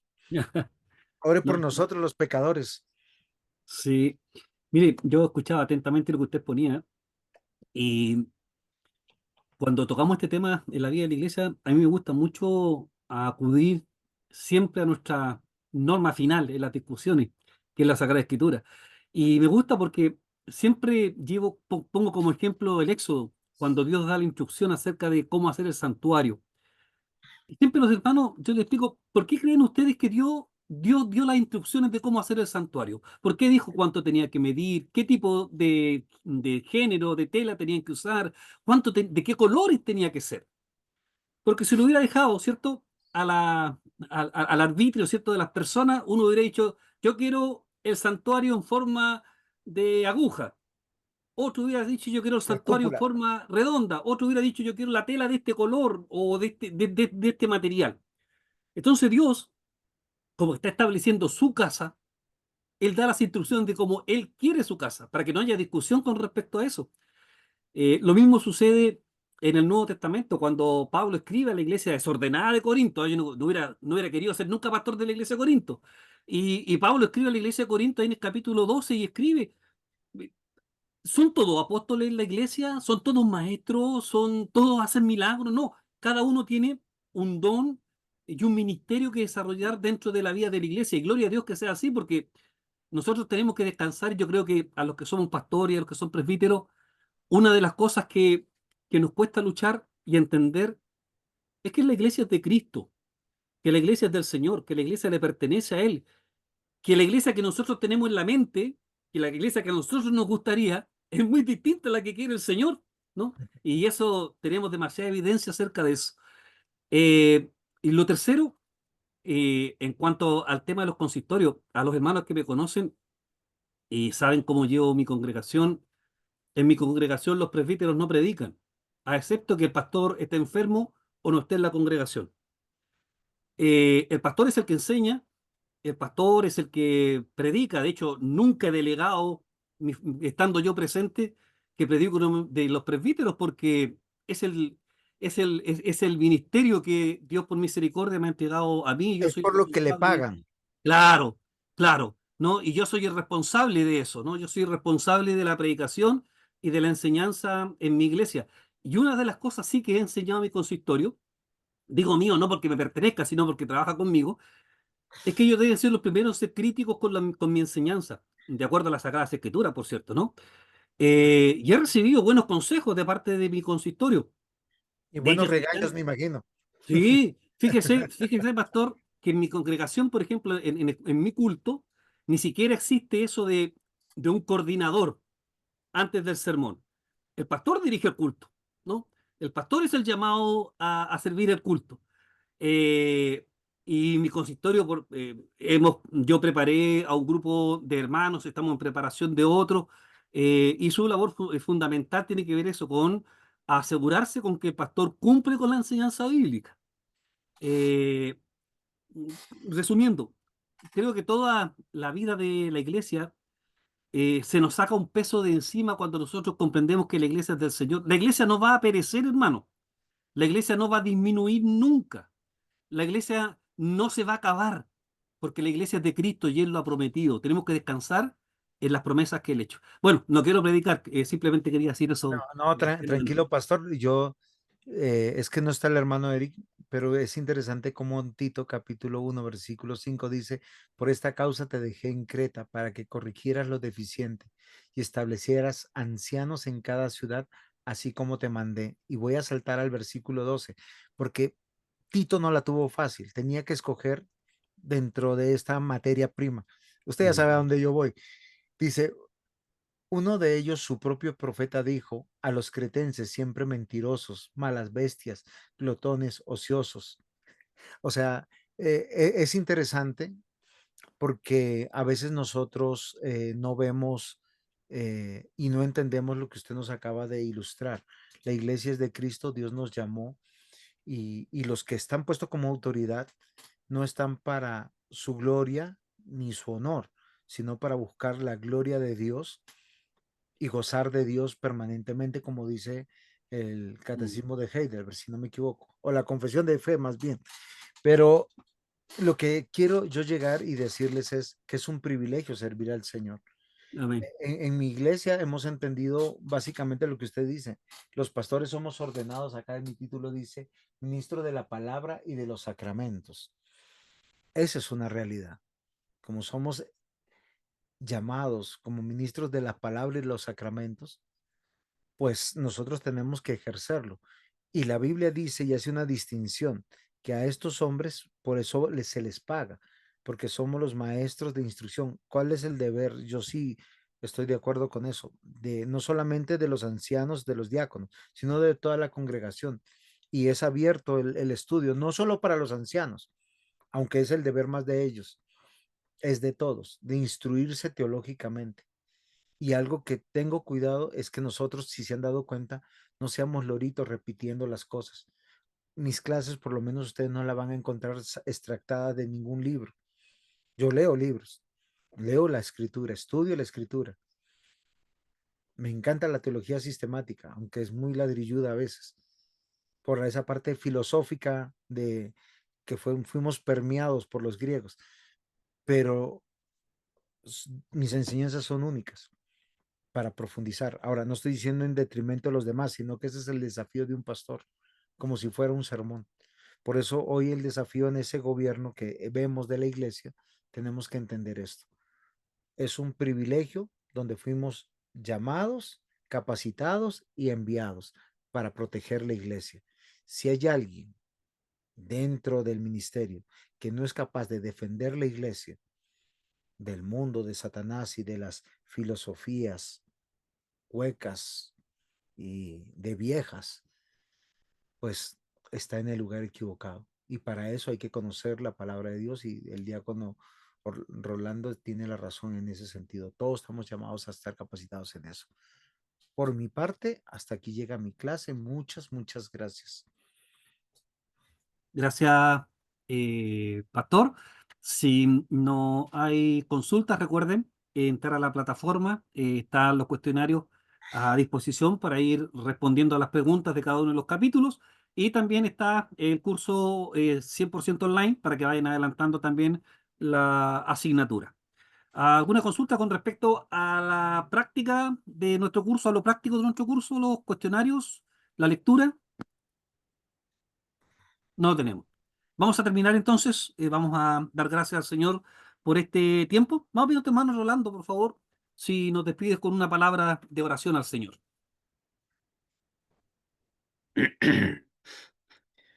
Oh Señor, queremos darle gracias en primer lugar, Señor, porque el Espíritu Santo ha puesto el deseo en nuestros corazones, Señor, como hijos suyos, el de acercarnos junto a otros hermanos para alrededor de su palabra meditar en ella. No es un logro nuestro, sino que el Espíritu Santo nos ha guiado, Señor. También le damos gracias, Señor, porque el Espíritu Santo abre nuestro entendimiento, Señor, para corregir todo aquello que esté mal definido, Señor, y que para que podamos agradarle a usted en nuestra vida cristiana y en nuestra vida eclesiástica. Le agradecemos por nuestro estimado pastor instructor Juan, porque nos está enseñando realmente, Señor, de muy buena manera y creo que todos nosotros hemos aprendido bastante. Yo le doy gracias, Señor, por este seminario que nos ayuda, Señor, a cada día ir mejorando. Le ruego, Señor, que usted permita que este seminario se siga extendiendo, Señor, y sean muchos más los hermanos en Cristo, nuestros hermanos, que se acerquen, Señor, a este medio, Señor, para escudriñar su palabra, para aprender más, para hacer una buena defensa, Señor, de la fe cristiana, del Evangelio. Padre, en el nombre de Jesús. Nuestro Señor, le damos gracias y le rogamos que nos acompañe a todos, cada uno en lo que sigue en nuestras actividades y que mañana nos podamos congregar en el templo, Señor, con nuestros hermanos y conformar la iglesia del Señor. En nombre de Jesús le damos gracias. Amén.